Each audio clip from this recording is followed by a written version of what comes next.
قال رسول الله صلى الله تعالى عليه وسلم: أصحابي كالنجوم بأيهم اقتديتم اهتديتم. سنة ألقى بها ربي إذا أحياني. الحمد لله رب العالمين، والصلاة والسلام على سيد المرسلين. أما بعد، فأعوذ بالله من الشيطان الرجيم. بسم الله الرحمن الرحيم. الصلاة والسلام عليك يا رسول الله، وعلى آلك وأصحابك يا حبيب الله. الصلاة والسلام عليك يا نبي الله، وعلى آلك وأصحابك يا نور الله. يقول الحبيب المصطفى صلى الله عليه وسلم: من صلى علي صلاة صلى الله عليه بها 10. صلوا على الحبيب صلى الله تعالى على سيدنا محمد وعلى آله وصحبه وبارك وسلم.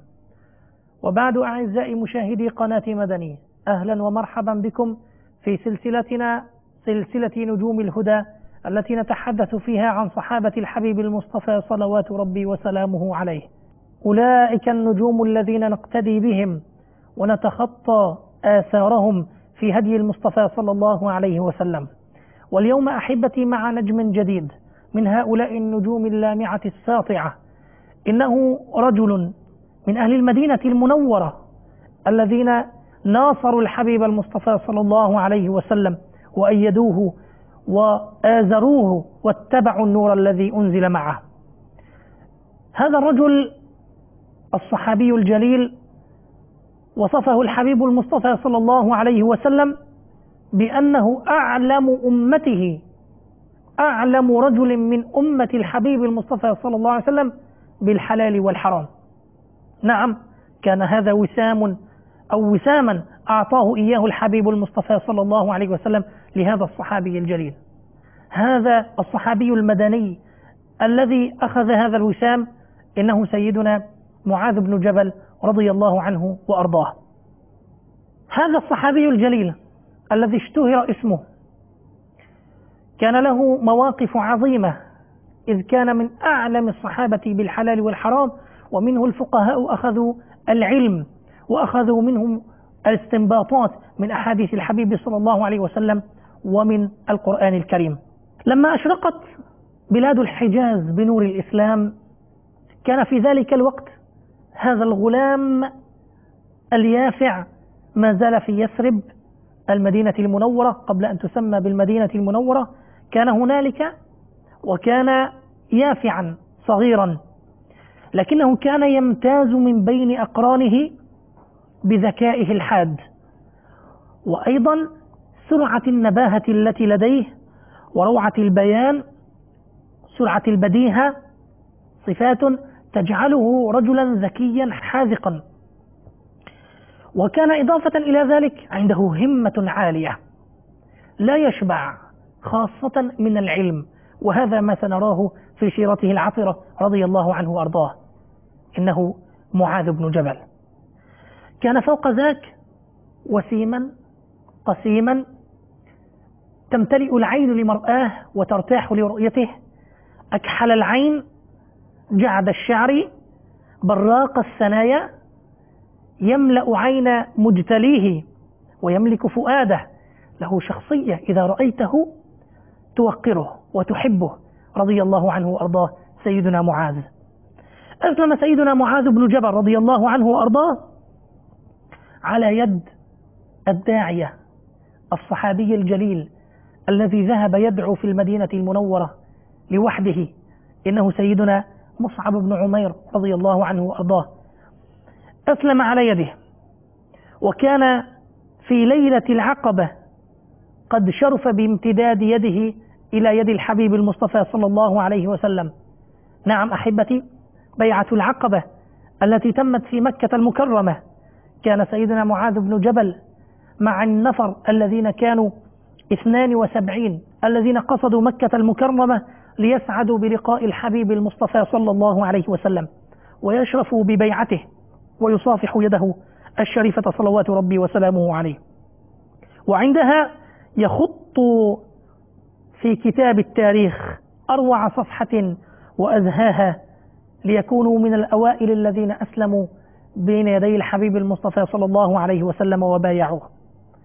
لكن ما إن عاد سيدنا معاذ بن جبل رضي الله عنه وأرضاه من مكة المكرمة إلى المدينة المنورة حتى كون نفرا وجماعة من أصحابه لكسر الأوثان والأصنام التي كانت في يثرب في ذلك الوقت وانتزاعها من بيوت المشركين إن كان في السر أو إن كان في العلن.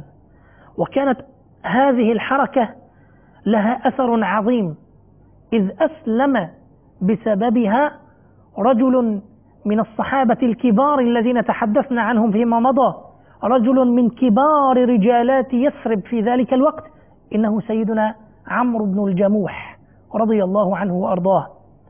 نذكره أحبتي عندما تكلمنا عن سيرة سيدنا عمرو بن الجموح وقلنا أنه سيد من سادات بني سلمة في المدينة المنورة في ذلك الوقت وشريف من أشرافها. كان قد اتخذ صنما له في بيته اسمه مناه، صنعه من الخشب كما يصنع الأشراف وغيره، وكان شيخ بني سلمة كما قلنا، وكان يعتني بصنمه كل يوم فيطيبه ويجلله بالحرير ويغسله وينظفه كل يوم وصباح. فقام هؤلاء الفتيان ومعهم سيدنا معاذ بن جبل وكان من ضمنه أولاد سيدنا عمرو بن الجموح إلى صنمه وأخذوه تحت جنح الظلام وحملوه من مكانه وخرجوا به خلف منازل بني سلمة ليلقوه في حفرة كانت تجمع فيها القاذورات والنجاسات. أعزكم الله. فلما أصبح عمرو بن الجموح رضي الله عنه في ذلك الوقت افتقد صنمه فلم يجده وبحث عنه في كل مكان إلى أن ألفاه مكبا على وجهه في الحفرة التي فيها النجاسات والقاذورات، فقال ويلكم من عدا على إلهنا في هذه الليلة، فاستخرجه وأخذه وغسله وطيبه ثم أعاده في مكانه وقال أي مناه لو أعلم من صنع بك هذا لأخزيته. أمسى الشيخ ونام، فتسلل الفتية من جديد وأخذوا الصنم وفعلوا به في الليلة الثانية كذلك. وفي اليوم الثاني أيضا استيقظ عمرو بن الجموح يبحث عن صنمه إلى أن وجده في البئر فاستخرجه وغسله وطيبه وهو في أشد غضب ويتوعد من فعل هذا. وتكرر ذلك الموقف في المرة الثالثة إلى أن كان في المرة الرابعة، فقام بعد أن نظفه وطيبه وجعله، قام أخذ سيفه ووضعه على ذلك الصنم الخشبي الذي لا يضر ولا ينفع، ثم قال إني ما أعلم من يفعل بك هذا الذي تراه، فإن كان فيك خير. الآن بدأ يفكر عمرو بن الجموح بأن هذا إذا لم يكن فيه خير لنفسه فلن يكون فيه خير للناس، لا يستحق أن يكون إلها. فحينها قال إن كان فيك خير فادفع عن نفسك، هذا السيف معك. فلما أمسى الشيخ قام الفتية من جديد إلى الصنم ومعهم سيدنا معاذ بن جبل وأخذوا السيف المعلق في رقبته وربطوه بعنق كلب ميت وألقوه في حفرة مع تلك الحفر. فلما أصبح الشيخ عمرو بن الجموح جد في طلب صنمه فوجده مع الكلب الميت مقرونا منكسا على وجهه، عند ذلك أنشد شعرا يقول تالله لو كنت إلها لم تكن أنت وكلب وسط بئر في قرن، أي مربوطان مع بعضكما البعض. ثم أسلم بعد ذلك سيدنا عمرو بن الجموح نتيجة هذه القصة أو هذه الحادثة التي كان يترأسها سيدنا معاذ بن جبل. ولما قدم الرسول حبيب المصطفى صلى الله عليه وسلم إلى المدينة مهاجرا، قام سيدنا معاذ بن جبل رضي الله عنه وأرضاه ولزم النبي صلى الله عليه وسلم كما لزمه كثير من الصحابة ملازمة الظل لصاحبه، فأخذ عنه القرآن أول شيء وتلقى عنه شرائع الإسلام حتى غدا من أقرأ الصحابة لكتاب الله وأعلمهم بشرعه. حدث يزيد بن قطيب قال دخلت مسجد حمصة فإذا أنا بفتى جعد الشعر قد اجتمع حوله الناس، فإذا تكلم كأنما يخرج من فيه نور ولؤلؤ. فقلت: من هذا؟ قالوا: معاذ بن جبل. هذا هو الصحابي الجليل الفقيه العالم، أعلم الصحابة بالحلال والحرام. أيضا روى أبو مسلم الخولاني قال: أتيت مسجد دمشق، أي المسجد الأموي، فإذا حلقة فيها كهول من أصحاب محمد صلى الله عليه وسلم. وقال: وإذا فيهم شاب أكحل العين براق الثنايا، كلما اختلفوا في شيء ردوه إلى الفتى، إذا اختلف في مسألة فقهية ردوه إلى هذا الفتى. فقلت لجليس لي: من هذا؟ فقال: معاذ بن جبل رضي الله عنه وأرضاه. إذا اشتهر سيدنا معاذ في الأمصار في بلاد الشام، وسنرى قصة بلاد الشام وكيف ذهب إليها. اشتهر بين الصحابة بفقهه وعلمه مصداقا لحديث الحبيب صلى الله عليه وسلم: أعلم أمتي بالحلال والحرام معاذ بن جبل رضي الله عنه وأرضاه. صلوا على الحبيب صلى الله تعالى على سيدنا محمد وعلى آله وصحبه وسلم. ولا عجب في ذلك، إذ سيدنا معاذ تربى في مدرسة الحبيب المصطفى صلوات ربي وسلامه عليه منذ نعومة أظفاره كما قلنا، وتخرج على يديه فنهل العلم وكتاب الله جل في علاه من أين؟ من صدر الحبيب المصطفى صلى الله عليه وسلم، وأخذ المعرفة من منابعها الأصيلة، فكان تلميذا خير تلميذ لخير معلم البشرية صلوات ربي وسلامه عليه. وقلنا يكفي له شهادة الحبيب ووسام الحبيب الذي قلده إياه بذلك الكلام: أعلم أمتي بالحلال والحرام معاذ بن جبل. هذا يكفي له شرفا وحسبه فضلا على أمته أنه كان أحد النفر الستة الذين جمعوا القرآن على عهد النبي صلى الله عليه وسلم. كان أحد الستة الذين جمعوا القرآن على عهد النبي صلى الله عليه وسلم. هذه أيضا منقبة ومفخرة لسيدنا معاذ بن جبل رضي الله عنه وأرضاه. ولذا كان أصحاب الحبيب صلى الله عليه وسلم عامة إذا أرادوا أن يتحدثوا وفيهم سيدنا معاذ نظروا إليه، يعني لا يلتفتون عنه، إنما يلتفتون إليه إذا أرادوا الحديث. لماذا؟ قالوا: هيبة له وتعظيما لعلمه، لأن الحبيب عظمه وعظم علمه صلوات ربي وسلامه عليه. وقد ودع الحبيب المصطفى صلى الله عليه وسلم ومن بعده صاحباه سيدنا أبو بكر الصديق رضي الله عنه وسيدنا عمر بن الخطاب رضي الله عنه، وضعوا من بعده هذه الطاقة العلمية الفريدة كما يصفها العلماء في خدمة الإسلام والمسلمين. فالحبيب المصطفى صلى الله عليه وسلم حينما رأى جموع قريش تدخل في دين الله أفواجا بعد فتح مكة، وشعر أن المسلمين بحاجة إلى معلم كبير يعلمهم الإسلام ويفقههم بشرائعه، عهد بخلافته على مكة لسيدنا عتاب بن أسيد رضي الله عنه وارضاه، عينه على مكة ليكون خليفة عليها. واستبقى أيضا معه من؟ سيدنا معاذ بن جبل. لماذا؟ ليكون حاكما؟ لا، قال: ليعلم الناس القرآن ويفقههم في دين الله، ليعلمهم الحلال والحرام. أي منصب هذا؟ خليفة الحبيب في العلم، خليفة الحبيب المصطفى صلى الله عليه وسلم في العلم. هذه أمة الحبيب المصطفى صلى الله عليه وسلم، وهؤلاء هم تلاميذه. أن نأخذ العلم كما علمنا الحبيب صلى الله عليه وسلم لنعلم الناس، ليس فقط لأنفسنا، نتعلم ونعلم الناس. إنما العلم ليس حكر على العلماء، إنما هو لكل مسلم. ورد حديث وإن كان فيه ضعف عن الحبيب صلى الله عليه وسلم: طلب العلم فرض على كل مسلم ومسلمة، أو كما قال صلى الله عليه وسلم. فالعلم فيه نور للدنيا يهتدي به البشر إيمانيا وحياتيا ومعاشيا، ونور يهتدي به المؤمنون يوم القيامة.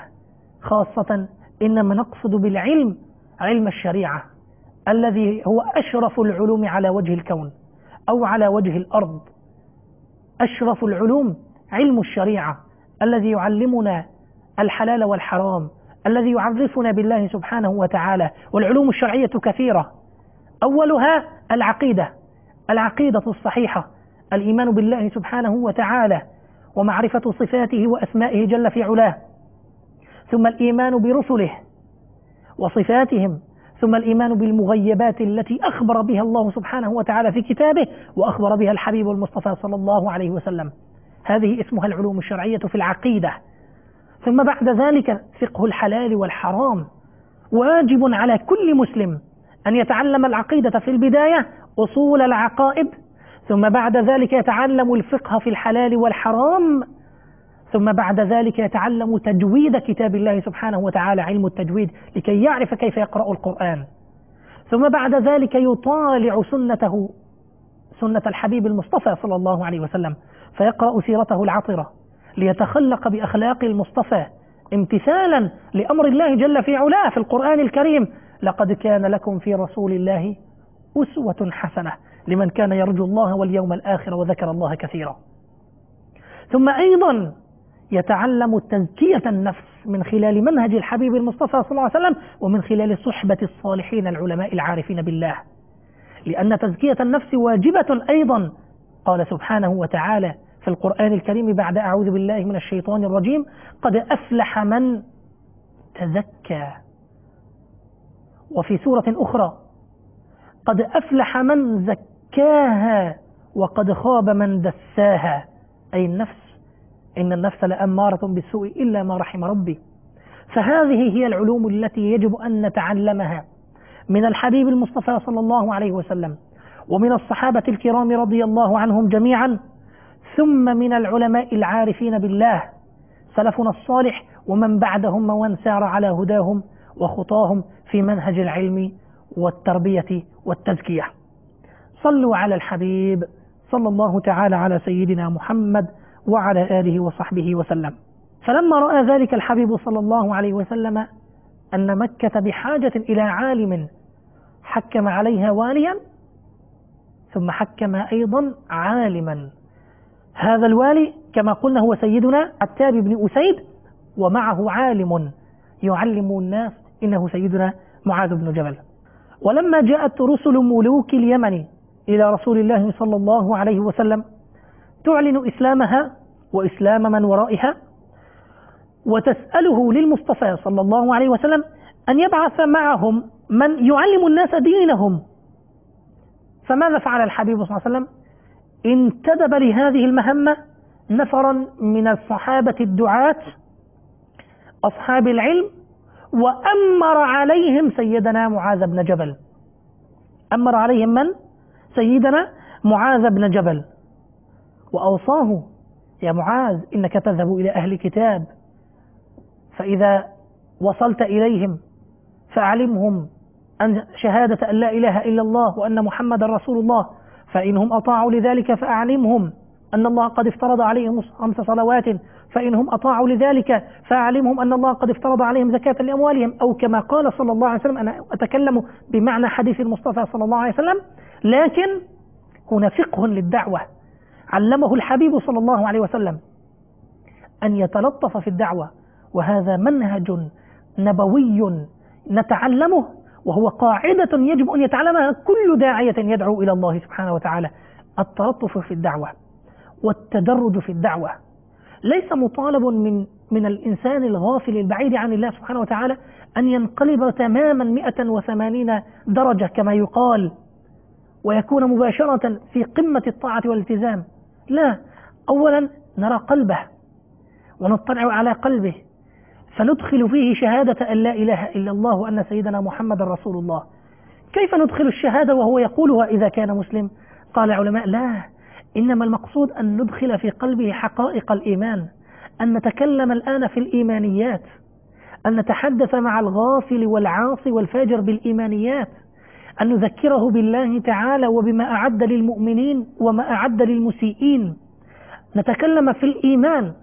ثم بعد ذلك فإن أقر العبد واقترب وتاب إلى الله، يتعلم بعد ذلك الحلال والحرام، ويتعلم فضائل الحلال، ويتعلم عواقب الحرام. هذا هو منهج الدعوة في التدرج، والكلام فيه طويل لا يتسع له المجال في هذا الوقت. لكننا نستنبط من حديث الحبيب صلى الله عليه وسلم لسيدنا معاذ بن جبل علوما وقواعد نمشي فيها ونستنير على نورها في حياتنا. صلوا على الحبيب صلى الله تعالى على سيدنا محمد وعلى آله وصحبه وبارك وسلم. بعد أن خرج سيدنا معاذ بن جبل مع هؤلاء القافلة، مع هؤلاء الدعاة، يدعو إلى الله سبحانه وتعالى في اليمن ويعلم أهل اليمن الحلال والحرام، طفق الحبيب صلى الله عليه وسلم بنفسه. معاذ راكب على راحلته والحبيب صلى الله عليه وسلم يمشي تحته، يمشي يمشي يمشي حتى كأن الحبيب صلى الله عليه وسلم، يقول العلماء، يريد أن يتملى من معاذ، يعني يريد أن يمتع ناظريه فيه، لأنه كان يحبه صلى الله عليه وسلم، يحب سيدنا معاذ. ثم قال له وصية، أوصى الحبيب المصطفى صلى الله عليه وسلم سيدنا معاذ وصية، فقال: يا معاذ، إنك عسى ألا تلقاني بعد عامي هذا. الآن سيدنا رسول الله صلى الله عليه وسلم يودع سيدنا معاذ، وسيدنا معاذ يودع أيضا الحبيب صلى الله عليه وسلم. سيسافر إلى مكان بعيد، إلى اليمن، سيترك مكة، ولعله لن يعود بعد عام أو أكثر.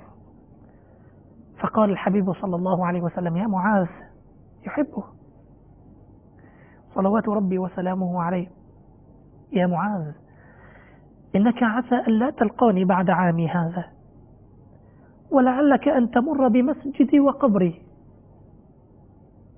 فبكى سيدنا معاذ بن جبل رضي الله عنه وأرضاه بكاء شديدا لفراق الحبيب صلى الله عليه وسلم من جهة، ثم لكلام الحبيب صلى الله عليه وسلم من جهة أخرى.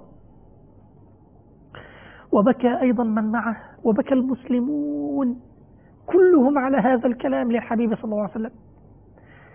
يشير إلى أنه في العام القادم قد لا أكون، اقترب الأجل من الحبيب عليه الصلاة والسلام، وصدق كلام الحبيب. فما إن فارق سيدنا معاذ بن جبل سيدنا الحبيب المصطفى صلى الله عليه وسلم ومضى، حتى انتقل الحبيب صلى الله عليه وسلم إلى الرفيق الأعلى. ما اكتحلت برؤيا الحبيب عليه الصلاة والسلام عينا سيدنا معاذ بن جبل بعد تلك الساعة التي فارقه فيها. فارق الحبيب هذه الدنيا، ولا ريب أن معاذا عندما عاد إلى المدينة بعد أن ترك اليمن، يقينا أنه بكى شوقا إلى الحبيب بعد أن زار قبره، لأن الحبيب قال: لعلك أن تمر بقبري، فبكى لأنه فيه حب للنبي عليه الصلاة والسلام. لا يمكن لمحب أن يمر بقبر حبيبه إلا وتدمع عيناه، هذا حال المحب. حينما تذهب إلى قبر الحبيب صلوات ربي وسلامه عليه في المدينة المنورة، لا بد أن تدمع عيناك شوقا إليه صلوات ربي وسلامه عليه، فكيف بمن تربى على يديه. ولما ولي الخلافة سيدنا عمر بن الخطاب رضي الله عنه وأرضاه، أرسل معاذ ابن جبل إلى بني كلاب ليقسم فيهم أعطياتهم ويوزع على فقرائهم صدقات أغنيائهم. فقام بما عهد إليه من سيدنا عمر، وعاد إلى زوجه، لكن بحلسه الذي خرج فيه يلفه على رقبته، ليس معه شيء آخر. فزوجته جعلت تسأله: أين ما جئت به مما يأتي به الولاة من هدية لأهلهم؟ ما جئتنا بهدية، ما جئتنا بشيء. فقال لها: لقد كان معي رقيب يقظ يحصي علي. فقالت: قد كنت أمينا عند رسول الله وأبي بكر، ثم جاء عمر فبعث معك رقيبا يحصي عليك. لماذا هذا الرقيب الذي يحصي عليك؟ أنت كنت في زمن النبي عليه الصلاة والسلام ومعروفا بأمانتك، وفي زمن أبي بكر، فلماذا عمر أرسل معك رقيبا؟ لكنه لم يرد رقيبا من البشر. وقامت زوجته وأشاعت الخبر في نسوة، إلى أن وصل الخبر إلى نسوة عمر واشتكته لهن، فبلغ ذلك سيدنا عمر. فسيدنا عمر لما سمع الخبر دعا سيدنا معاذ وقال له: أأنا بعثت معك رقيبا يحصي عليك؟ فقال لا يا أمير المؤمنين، ولكنني لم أجد شيئا أعتذر به إليها إلا ذلك، يعني إنما قصد يعني لكي أتحجج لم أستطع أن آتي لها، وما كذبت، إنما أراد بماذا؟ أن الرقيب هو الله سبحانه وتعالى الذي يراقب ما يفعل، يحصي من صغيرة ولا كبيرة إلا عند الله مكتوبة ويحصيها جل في علاه. فحينها ضحك سيدنا عمر رضي الله عنه وأرضاه من حكة سيدنا معاذ وتوريته على زوجته دون أن يكذب، فقام وأعطاه شيئا وقال خذ هذا وأرضها به، يعني أرضي زوجتك بهذا. رضي الله عن سيدنا عمر ورضي الله عن سيدنا معاذ، هؤلاء صحابة الحبيب صلى الله عليه وسلم. صلوا على الحبيب صلى الله تعالى على سيدنا محمد وعلى آله وصحبه وبارك وسلم. وفي أيام الفاروق أرسل لسيدنا الفاروق واليه يزيد ابن أبي سفيان رسالة: يا أمير المؤمنين، إن أهل الشام قد كثروا وملأوا المدائن واحتاجوا إلى من يعلمهم القرآن ويفقههم بالدين، فأعني يا أمير المؤمنين برجال يعلمونهم. بلاد الشام توسعت، انفتحت على الآفاق بعد فتوحات كثيرة خاصة في بلاد فارس وما فوق، فكثر المسلمون ويحتاجون إلى من يعلمهم الدين والحلال والحرام، وخاصة اختلاط الجنسيات فقد يلتبس على البعض، فأعني على ذلك. فقام سيدنا عمر دعا الخمسة من الصحابة الذين جمعوا القرآن في زمن النبي عليه الصلاة والسلام. من هم؟ معاذ بن جبل، عبادة بن الصامت، أبو أيوب الأنصاري، أبي بن كعب، وأبو الدرداء رضي الله عنهم جميعا، هم الذين جمعوا القرآن على عهد الحبيب صلى الله عليه وسلم. قال لهم عمر رضي الله عنه: إخوانكم من أهل الشام قد استعانوني بمن يعلمهم القرآن ويفقههم في الدين، فأعينوني رحمكم الله بثلاثة منكم، فإن أحببتم فاقترعوا وإلا انتدبت ثلاثة منكم. فقالوا: ولمن اقترع؟ أبو أيوب شيخ كبير، وأبي رجل مريض، وبقينا نحن الثلاثة، يعني من؟ سيدنا معاذ وعبادة ابن الصامت ومن؟ وسيدنا أبو الدرداء. فقال سيدنا عمر فرح بهذا وقال: ابدأوا إذن بحمص، اذهبوا إلى حمص، فإذا رضيتم حال أهلها فخلفوا أحدكم فيها، وليخرج واحد منكم إلى دمشق والآخر إلى فلسطين. قسمهم سيدنا عمر. فقام الأصحاب رضي الله عنهم وأرضاهم والتزموا بأمر الفاروق إلى حمص في البداية، ثم تركوا فيها سيدنا عبادة ابن الصامت رضي الله عنه، وذهب أبو الدرداء بعد ذلك إلى دمشق، ثم مضى سيدنا معاذ بن جبل رضي الله عنه وأرضاه إلى فلسطين. إذن أين كان مقر سيدنا معاذ؟ في فلسطين. هناك سيدنا معاذ بن جبل رضي الله عنه وأرضاه أصيب للأسف بوباء الطاعون، فلما حضرته الوفاة استقبل القبلة وجعل يردد نشيدا يقول فيه: مرحبا بالموت مرحبا، زائر جاء بعد غياب، وحبيب وفد على شوق. ثم جعل ينظر إلى السماء ويقول: اللهم إنك كنت تعلم أني لم أكن أحب الدنيا وطول البقاء فيها لغرس الأشجار وجري الأنهار، ولكن لظمأ الهواجر ومكابدة الساعات ومزاحمة العلماء بالركب عند حلق الذكر. هذا كان حبه للدنيا فقط، ظمأ الهواجر صيام، مكابدة الساعات بالعبادة، مزاحمة العلماء بالركب، يقصد علماء الصحابة ليتعلم منهم في حلق الذكر. ثم رفع إليه وقال: اللهم فتقبل نفسي بخير ما تتقبل به نفسا مؤمنة. ثم فاضت روحه بعدها رضي الله عنه وأرضاه بعيدا عن الأهل والعشير داعيا إلى الله مهاجرا في سبيله، ودفن في فلسطين. هذا هو حال سيدنا معاذ بن جبل رضي الله عنه وأرضاه، العالم الداعية الفقيه الورع، حبيب المصطفى صلى الله عليه وسلم، رضي الله عنه وأرضاه وعن صحابة الحبيب صلى الله عليه وسلم اللهم اجعلنا ممن يقتدي بآثارهم ويمشي على خطاهم، اللهم آمين. سبحانك اللهم وبحمدك، أشهد أن لا إله إلا أنت، أستغفرك وأتوب إليك.